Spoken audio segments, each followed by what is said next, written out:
مفاجأة الحلقة ال25 مفاجأة جامدة جدا.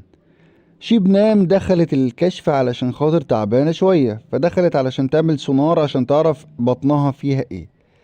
تتفاجئ ان بطنها ما فيهاش اي تعب، لقت ان هي حامل في الشهر التاني. مفاجأة جامدة جدا.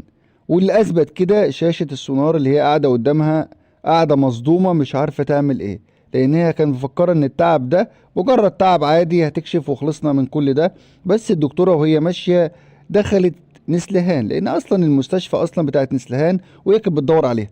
ودخلت ومن غير ما تسألها على اي حاجة خالص لقيتها قاعدة قدام السونار ومذهولة من اللي بتشوفه. طبعا هي ما عندهاش اي مجال انها تكذب خالص، لان الدكتوره عرفت نسلهان هي كانت بتكشف على ايه.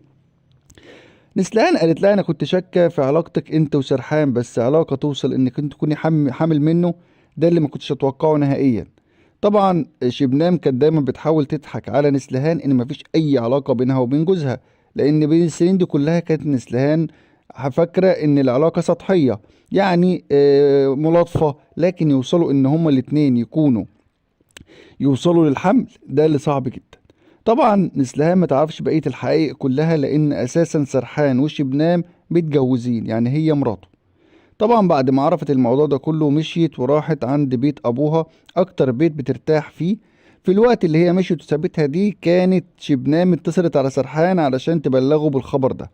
قال لها تبلغيني بايه؟ قالت له بلغك ان انا حامل. قال لها وايه اللي يثبت ان الحمل ده مني انا؟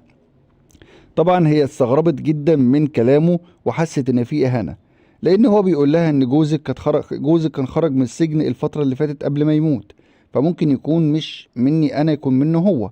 لان لو كان مني انا ما كانش كان ظهر من زمان. ليه هيظهر دلوقتي؟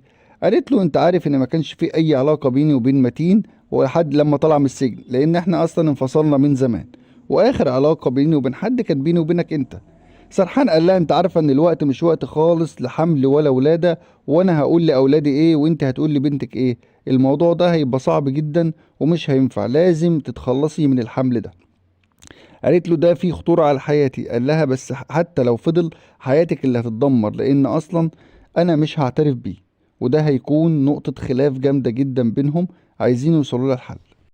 طبعا اكتر شخص هيكون مصدوم من اللي حصل ده هو رويا. ازاي ام في السن ده تكون حامل؟ ومن مين؟ من سرحان اللي هو جارنا وابو الاز وابو يمان. طب انا يعني هتكلم مع يمان ازاي وهصرحه ان امي حامل من جوز امك؟ الموضوع كله موضوع غريب جدا، وشبنان فعلا مش عارفه تعمل ايه في الموضوع، لان مواجهتها لبنتها هتبقى مواجهه صعبه جدا. ازاي انا هصارح بنتي وهصارح كل الموجودين بالفضيحه دي؟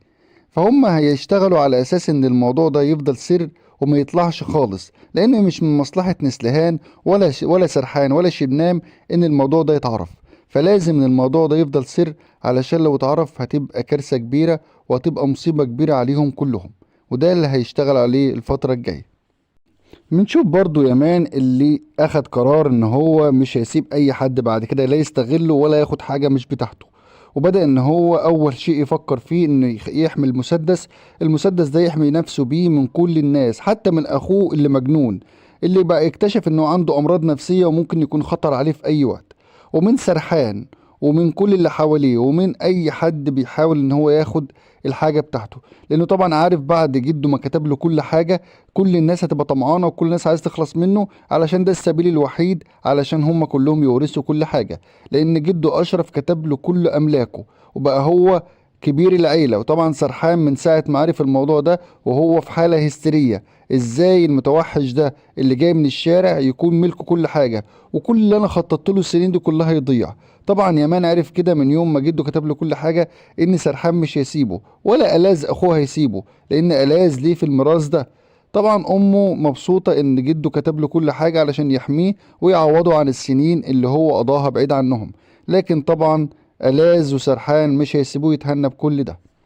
ده غير ان سرحان مش ناسي اللي الاز عمله فيه لما راحوا للفندق، فضل يضرب فيه، وكان حاسس بالعجز جامد جدا لما حس ان هو ضعيف، وان يمان وصل له في اي وقت في قلب بيته وفي قلب الفندق اللي كان قاعد فيه وضربه وانتقم منه.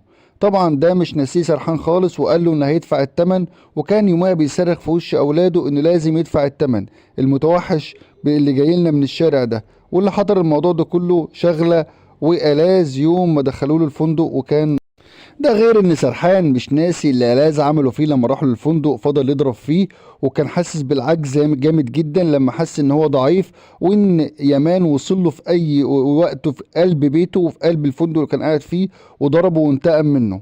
طبعا ده مش ناسيه سرحان خالص، وقال له انه هيدفع الثمن، وكان يومها بيصرخ في وش اولاده انه لازم يدفع الثمن.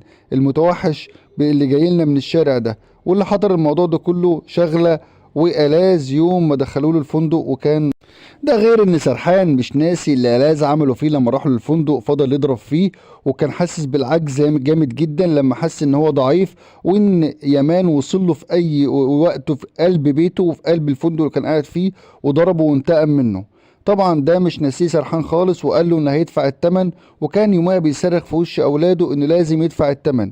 المتوحش اللي جاي لنا من الشارع ده واللي حضر الموضوع ده كله شغله وألاز يوم ما دخلوه له الفندق. وكان ده غير ان سرحان مش ناسي اللي الاز عمله فيه لما راحوا للفندق، فضل يضرب فيه وكان حاسس بالعجز جامد جدا لما حس ان هو ضعيف، وان يامان وصل له في اي وقت في قلب بيته وفي قلب الفندق اللي كان قاعد فيه وضربه وانتقم منه. طبعا ده مش ناسيه سرحان خالص، وقال له انه هيدفع الثمن، وكان يومها بيصرخ في وش اولاده انه لازم يدفع الثمن. المتوحش اللي جاي لنا من الشارع ده واللي حضر الموضوع ده كله شغله وألاز يوم ما دخلوه له الفندق. وكان ده غير ان سرحان مش ناسي اللي الاز عمله فيه لما راحوا للفندق، فضل يضرب فيه وكان حاسس بالعجز جامد جدا لما حس ان هو ضعيف، وان يامان وصل له في اي وقت في قلب بيته وفي قلب الفندق اللي كان قاعد فيه وضربه وانتقم منه. طبعا ده مش ناسيه سرحان خالص، وقال له انه هيدفع الثمن، وكان يومها بيصرخ في وش اولاده انه لازم يدفع الثمن. المتوحش اللي جاي لنا من الشارع ده واللي حضر الموضوع ده كله شغله وألاز يوم ما دخلوه له الفندق. وكان ده غير ان سرحان مش ناسي اللي الاز عمله فيه لما راحوا للفندق، فضل يضرب فيه وكان حاسس بالعجز جامد جدا لما حس ان هو ضعيف، وان يامان وصل له في اي وقت في قلب بيته وفي قلب الفندق اللي كان قاعد فيه وضربه وانتقم منه. طبعا ده مش ناسيه سرحان خالص، وقال له انه هيدفع الثمن، وكان يومها بيصرخ في وش اولاده انه لازم يدفع الثمن.